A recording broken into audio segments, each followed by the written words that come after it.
people who succeed in any situation have a pattern of what they do to succeed.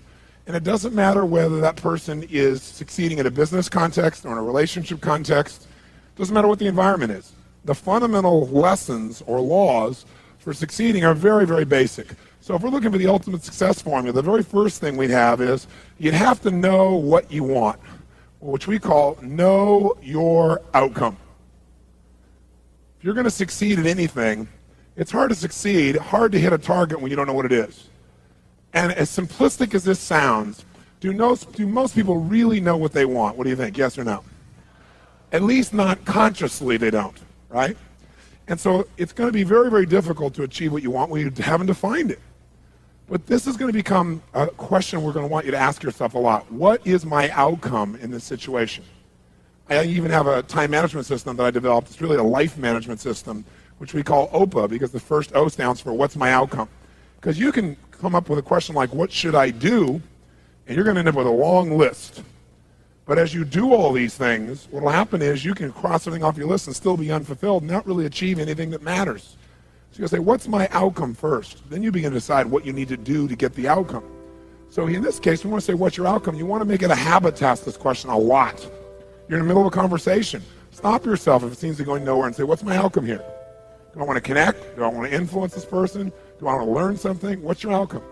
For example, how many of you have ever been caught up in an argument and you even forgot what you're arguing for, but you knew you had to win? How many been there? Say aye. Okay, if in the middle of that argument you were to ask yourself the question, what's my outcome here? I guarantee you your brain would say, well, my outcome is not to fight, my outcome is to resolve this. And as you get clear on what your real target is, your behavior will change automatically. So very, very few people know what they want. And the more clear you can get about what you want, the more you can really achieve. So right underneath this is the subset of number one, still number one, just like clarity is power. Clarity is power. The more clear you can become about what it is you really want, the more power you're going to have. Because your brain is like a servo mechanism in a bomb, as an example. When they send a missile out, it has a servo mechanism. It knows what the target is, and when the target moves, it follows it. Well, your brain is very similar. When you decide exactly what it is you want, you start picking up information that you never would have picked up before consciously. For example, have you ever bought a particular car or maybe a certain outfit, and then all of a sudden you see that car or outfit everywhere? How many have had that experience? Say aye. Well, was that car or outfit already around you all the time? Yeah, but you didn't notice it because there's a portion of your brain that is responsible for one thing, and that is screening out 99% of what you see, hear, and feel in life. Because if you were to notice everything that's going on in this room right now, you go stark raving mad. But most of you don't. You pay attention to a small number of things. If you could right now notice what? Millions of things. You could notice my voice. You could listen to what I'm saying. You could notice what's going on in the background, the screens. You could hear the air conditioning. You could smell your neighbor off to all that jumping up and down and notice that. Right? You could feel maybe a little sweat trickling across your chest or whatever was going on after all that jumping up and down. You could feel the blood maybe vibrating or circulating through your left eardrum, but you don't think about those things. So maybe I mentioned them or something triggers it. So this part of our brain that's responsible for deleting most of our thoughts and most of the things that are going on around us, that part of our brain, when it knows what you want, it makes you notice those things. You suddenly see that car because it's important. It's called the reticular activating system. You don't have to write all that down. For short, it's called RAS. The reticular activating system tells your brain what to pay attention to. So when you say, this is what I really want, now anything that relates to that you wouldn't have noticed before will start popping up into your focus. And a lot of times people say, it's amazing. I decided this and it was kind of synchronicity. These things started popping up. Well, these things were probably around you before, but you never noticed them because you hadn't decided your outcome. Now, when you know your outcome, you're ahead of 95% of the population. But that's not enough. The second thing you got to know is a lot of times you know your outcome, but you lose your drive. You want something, but you forget the most important thing, which is know why you want it. Know why you want it. You got to know the purpose. In our OPA training system, when people are managing their lives, we have them ask, what's my outcome? And then why do I want this? Because any person successful, really successful, knows exactly what they want and they know why. The reason you got to know why is, remember I said yesterday, reasons come first, answers come second. If you get enough reasons, you can get a big enough why, you can figure out how to do about anything. But you got to have purpose, because purpose provides drive. Now, if you know what you want and you know why, you're light years ahead of most of the population, But you got to go the step that most people seem to avoid, and that is you got to take massive what? That's right, and the key word there is massive.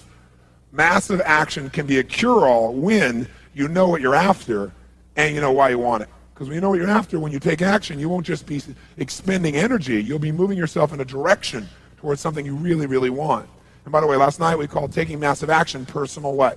Power, which means the ability to take action. And what stops people from taking action? Primarily what? Fear. And the way you get over that fear is, what do you think is the number one fear most people have? Failure. And the reason is they feel if they fail, they won't be loved. They'll be rejected. They'll be hurt. They'll be judged. So what they really are afraid of is losing love. And they think that this rejection, or I should say this failure, will lead to that rejection or loss of love. The truth of the matter is you can't fail unless you don't try. If you try something that doesn't work, you just learn from it, and that'll make you better the next time you go about it. Now, if you know your outcome, know why you want it, and take massive action, you're now in the most small percentile of people on the planet. So what's the next step, though? Well, you can take a lot of action and get caught up in a pattern. Like become so determined that you became like tunnel vision, like, I know this is going to work. And so you keep running east looking for a sunset with total certainty and a lot of belief, high standards, still doesn't work. So what you have to be able to do to succeed so you don't get caught up in some old pattern is you got to know what you're getting. Know what you are, know what you're getting. The word we use for this, as for short, is we call it sensory acuity. Sensory acuity is the idea that you want to become acutely sensitive to whether what you're doing is working or not. You don't want to just say, okay, I know what I want, I know what I want, and I'm just going to make it happen. This is how I'm going to do it. And you keep hammering it, hammering it, hammering it, doing something that doesn't work. And people do this all the time, right? Do the same thing over and over again, expecting a different result. That's called insanity. You can't do the same thing again and again, expect a different result when you can see it doesn't get the result. But we get caught up in our patterns. So we want to get really sensitized, acutely sensitized, sensory acuity, to whether what we're doing is working or not. And by the way, sensory acuity is really the measure of a person's intelligence. What I mean by that is, how do we measure intelligence? Intelligence is a measure of the number and quality of distinctions you have in a given situation. Like, for example, if you talk to Eskimos, that's actually not the politically correct term anymore, I guess it's Inouye. If you talk to an Inouye, what we formerly called Eskimos, you'd find out that Inouye have more than a dozen words for the word snow.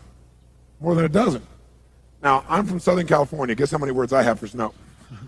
One. I don't see any of it. It's called snow, baby. Right? But they got to know what kind of snow. They got to make more refined distinctions to be effective in the world, to get their outcomes. They got to know what kind of snow you can build an igloo out of, what kind of snow you can take your dogs through, what kind of snow you can eat, right? What kind of snow you're going to fall through. So who has more intelligence, who has more power in that snowy environment? The Eskimo or me? Which one? Eskimo, because they have more sensory acuity. They have more refined distinctions about what each of these elements mean versus I just see it as snow.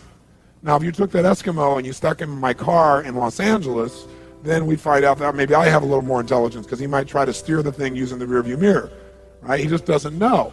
So since he doesn't have that acuity, he doesn't have those distinctions, he wouldn't do terribly well there. See, some people I could hold this up and I could say, what is this? And they'd say, well, it's a cylinder. Other people say, no, that's a blue, white, and black cylinder. Someone else says, no, that's a blue color marker. A few people say, no, that's not just a blue color marker. That is a Pilot super color, bright and wide color marker, and if you get it in your clothes, it'll never come out. Now, which one of those people has more power? 1, 2, 3, or 4? 4, because they have the largest number of distinctions.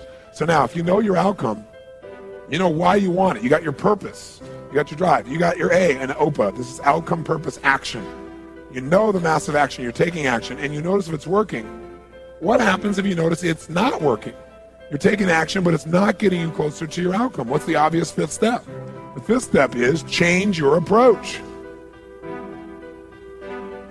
Change your approach. If what you're doing, your acuity says, is not working, change it. Now, what if you change your approach and that's still not working? Then what would you do? What would you do? Come on, what would you do? Change it again. Keep yourself in a peak state. Sit up in your chair. Some of you have gone back into that deep hypnotic state of learning, I can see. And what if you tried that and it didn't work? Then what would you do? What if that doesn't work? What do you do? And what if that doesn't work? What do you do? What if that doesn't work? What do you do? What if after all that it still doesn't work? What do you do? And what if you try that and it doesn't work? How many times? until you find out what works. Do not say to yourself, I've tried everything. That's bull. If you tried everything, you'd have what you want. Well, I haven't tried everything, but I tried millions of things. Millions? Number them, name them. Well, maybe tens of thousands. Tens of thousands? Name 1,000. Well, maybe 100. Name 100. Well, maybe I did these two things over and over again that don't work. Okay? But when we start saying, I've tried everything, we tend to incant that, don't we? We make it an incantation, and then we believe it. And since we think we've tried everything, we just give up. That's garbage, not true. Hey, let me ask you a question. How long would you give your average baby to learn how to walk? You know, before you shut them off and didn't let them try anymore. You know, what are you, crazy? My kid's going to keep trying until he or she walks. Ah, magic formula.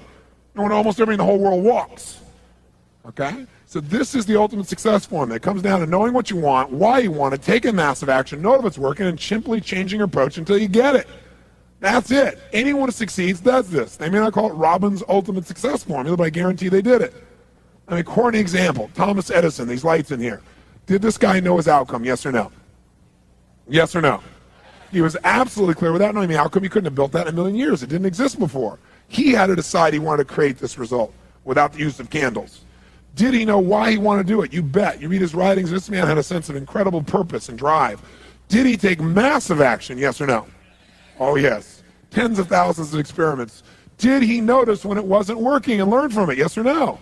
Did he keep changing his approach?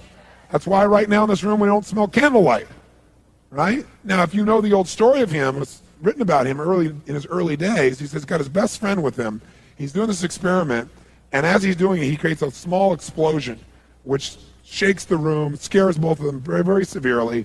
And then at the end of that, he gets up, and his friend is totally shaken, freaked out. He pulls out his journal, he starts writing. And his buddy says to him, what's the matter with you? Insane? You almost killed us. So you're going to wait till you have 10,000 failures before you give this stupid idea up? And Edison's response to him was, I didn't have a failure there. He goes, that's your 9,999th failure. He said, no, it's not. He said, I discovered the 9,999th way not to invent the electric light bulb. But I did discover how to create a small explosion, which may be useful in the future somewhere else. Interesting, right? Because he understood what this process was. Hey, did Bruce Springsteen use this? Do you think he just went out and used his gravelly voice and said, hey, baby, born to USA, and everybody went, yeah, you're it, man. Is that what happened? No. What really happened, if you know his story, was that all the agents and people who went to try and book with said, just play the guitar and keep your mouth shut. Your voice is gross sounding. It's gravelly. It's irritating. No one is going to like the stuff. Keep your mouth shut and play the guitar. But he knew what he wanted. He had all the drive you can imagine, knew why he wanted, took massive action, kept changing his approach until he got what he wanted. How about Sly Stallone, Sylvester Stallone, Rocky? Rocky's story is this even, right? But Sly's is too. Sly's a good friend of mine. And when I first met him years ago, he was listening to my tapes and stuff, and he invited me over for dinner. We started talking. And I said, you know, I've heard your story from other people, but I'd really love to hear it from the horse's mouth. I don't know how much is mythology, you know, urban myth, and how much is true. So he told me his whole story. He said the essence of it, though, was he said he knew his whole life what he wanted to do since he was very, very young. He wanted to be in the movie business, period. I mean, not just TV, movies. And he said why was, for him, it was a chance to have people not only escape, but to inspire people. And by the way, that drive is what made most of his movies, inspire people to what they're capable of, to overcome unbelievable obstacles, because in his own life he felt like he did that. When he was born, he was pulled out by the forceps. That's why he looked the way he did. That's why he talked the way he did. And he said, so I really want to do that. And he said, I knew why I wanted to do it, and I wasn't willing to settle for anything else. And he said, what happened was, I went out to try and get jobs, and it's not like I went, hey, Adrian, they went, you're a star. It didn't work out real well. They looked at me and said, hey, you're stupid looking. Do something else. You know, what is it talking like this? There's no place for you in that stuff. You're never going to be a star in the movies. You're insane. No one's going to want to listen to somebody who looks dopey and talks out of the side of their mouth, right? And he got no after no after no after no. He said, I was thrown out more than 1,500 times of agents' offices in New York. I said, there aren't 1,500 agents in New York. He said, I know. I've been to them 5, 6, 7, 8, 9 times. He said, remember one guy, I went in there, and I got in there at 4 o'clock, and he wouldn't see me, so I stayed there, and I would not leave. And I stayed overnight. They came back the next morning. I was still sitting there. He said, that's how I got my first job. The guy said, fine, come in here. And he sat down, and he went through this, and he gave me my first movie. I said, oh, really? I thought Rocky was your first movie. He said, no, this other movie, I'd never heard of it. He said, I said, well, what character do you play? He said, well, I was in it for about 20 seconds. I was a thug that somebody beat up. He said, because they made me feel like, people hate your guts. You getting beat up will be a good thing. And he did like 3 movies like that. Never got anything, kept going out, rejection. So finally he realized it wasn't working. So he changed his approach. He said, I was starving, by the way. He said, I couldn't pay for even to have heat in my apartment. My wife was screaming at me every day to go get a job. I said, well, why didn't you? He said, because I knew that if I got a job, he said, I'd get seduced back and I'd lose my hunger. He said, I knew that the only way I could do this is if it was the only choice, if I burned all other bridges. Because if I did a normal job, pretty soon I'd be caught up in that rhythm and that stuff, and I'd feel okay about my life, and I feel like my dream would just gradually disappear. He said, I wanted to keep that hunger. That hunger was the only thing I thought was my advantage. He said, my wife didn't understand that at all. He said, we'd have these vicious fights, and he said, it was freezing. So I was broke, we had no money, and he said, so I finally went to the public library one day because it was warm. So I didn't want to read anything. So I went in, New York Public Library. He said, I was hanging out there, and I sat down in this chair, and somebody left a book there. And he said, I looked down at this book, and it were the poems of Edgar Allan, stories of Edgar Allan Poe. And he said, so I started reading it, and he said, I got totally into Edgar Allan Poe. And he said, I know everything about it. He goes on for another 20 minutes telling me about Edgar Allan Poe. He knows everything, how he died, what it was about, what really happened. And I said, well, what did Poe do for you? He said, Poe got me out of myself. He got me to think about how I could touch other people and not worry about myself so much. And he said, it made me decide to become a writer. I said, just imagine Rocky the writer, right? And he said, so I tried to write a bunch of screenplays, nothing worked. I was totally broke. He said, I didn't even have $50. And he said, and finally, he said, I sold a script. It was called Paradise Alley. He said, it's a movie I made many years later, but I sold it. And he said, I sold it for $100. He said, but $100 was a ton of money, man. I was so thrilled. I thought, I'm on my way. But it never led to anything. And he said, so finally, he said, I kept going and going. He said, finally, we were so broke. He said, I hawked my wife's jewelry. He said, Tony, there's some things in life you should never do. He said, that was basically the end of our relationship. She hated my guts so much. He said, now we were so broke, we had nothing, no food, no money. And he said, the one thing I loved most in the world was my dog. He said, I love my dog because he gave me unconditional love, unlike my wife. And he said, so what happened was, though, we were so broke that to survive, I couldn't even feed my dog. So I went to a liquor store. He said, it was the lowest day of my life. And I stood outside the liquor store trying to sell my dog to strangers. He said, I tried to sell my dog for $50. And he said that finally this one guy negotiated with me and bought my dog for me, my best friend on earth, for $25. He said, I walked away from there and I cried. He said, it was the worst thing that ever happened in my life. He said, 2 weeks later, I'm watching a fight between Muhammad Ali and Wepner, this white guy that's getting bludgeoned but just keeps on coming even though he gets the hell beat out of him. And he said, I got an idea. He said, as soon as the fight ended, I started writing. He said, I wrote for 20 straight hours. I did not sleep. I wrote the entire movie in 20 hours straight. Right then. Saw the fight, wrote the movie. Whole thing, done.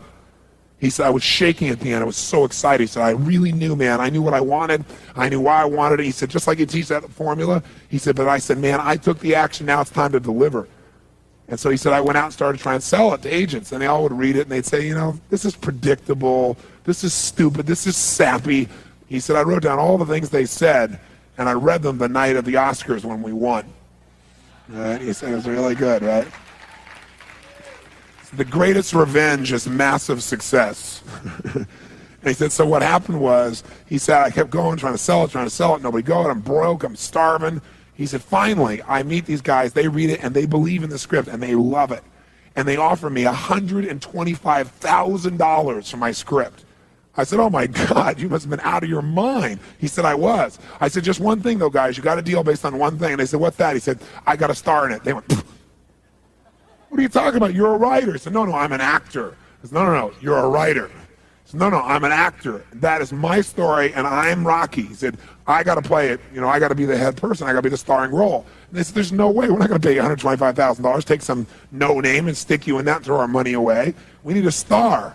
And they want to have Ryan O'Neal play Rocky, to give you a picture. Can you imagine? That's who they picked, right? And so he said, no way, Ryan O'Neal isn't Rocky, I'm Rocky. Went through this whole thing, right? They said, well, take it or leave it. He said, I left the room. I said, if that's what you believe, you don't get my script, and he left. Here's a man with no money, none, totally broke, offered $125,000 more money he'd seen in his lifetime, and he walked away because he knew his real what? Knew his real what? And why he wanted, he was committed to it. So he said they called him a few weeks later, and they came and brought him back, and they offered him $250,000 not to star in his own movie. He turned it down, $250,000. They came back, their final offer was $325,000. They wanted this thing. He said, not without me, and they said no. They finally compromised, and they gave him $35,000 and points in the movie, because they said, if this is going to happen, then you're going to take the risk with us. And the bottom line is, we don't think it'll work, but at least we won't spend a bunch of money on you.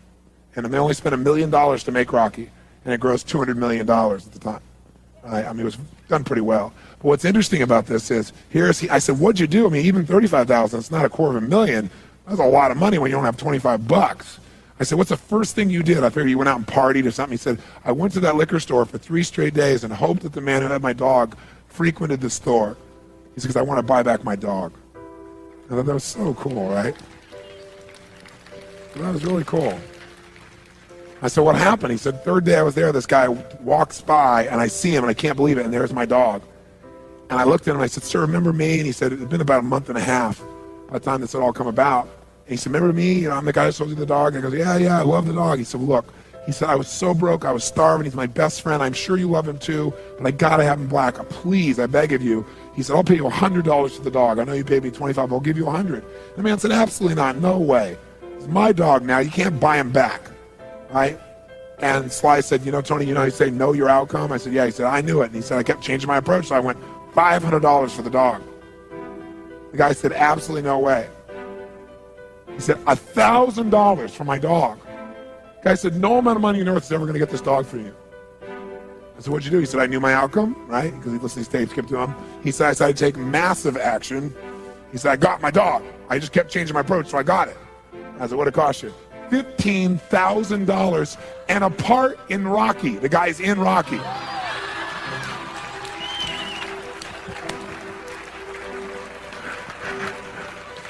You know that dog in Rocky, Butt Kiss?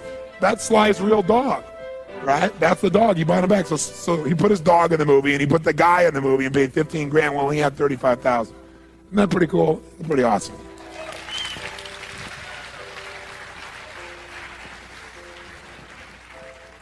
So there's always a way if you're committed.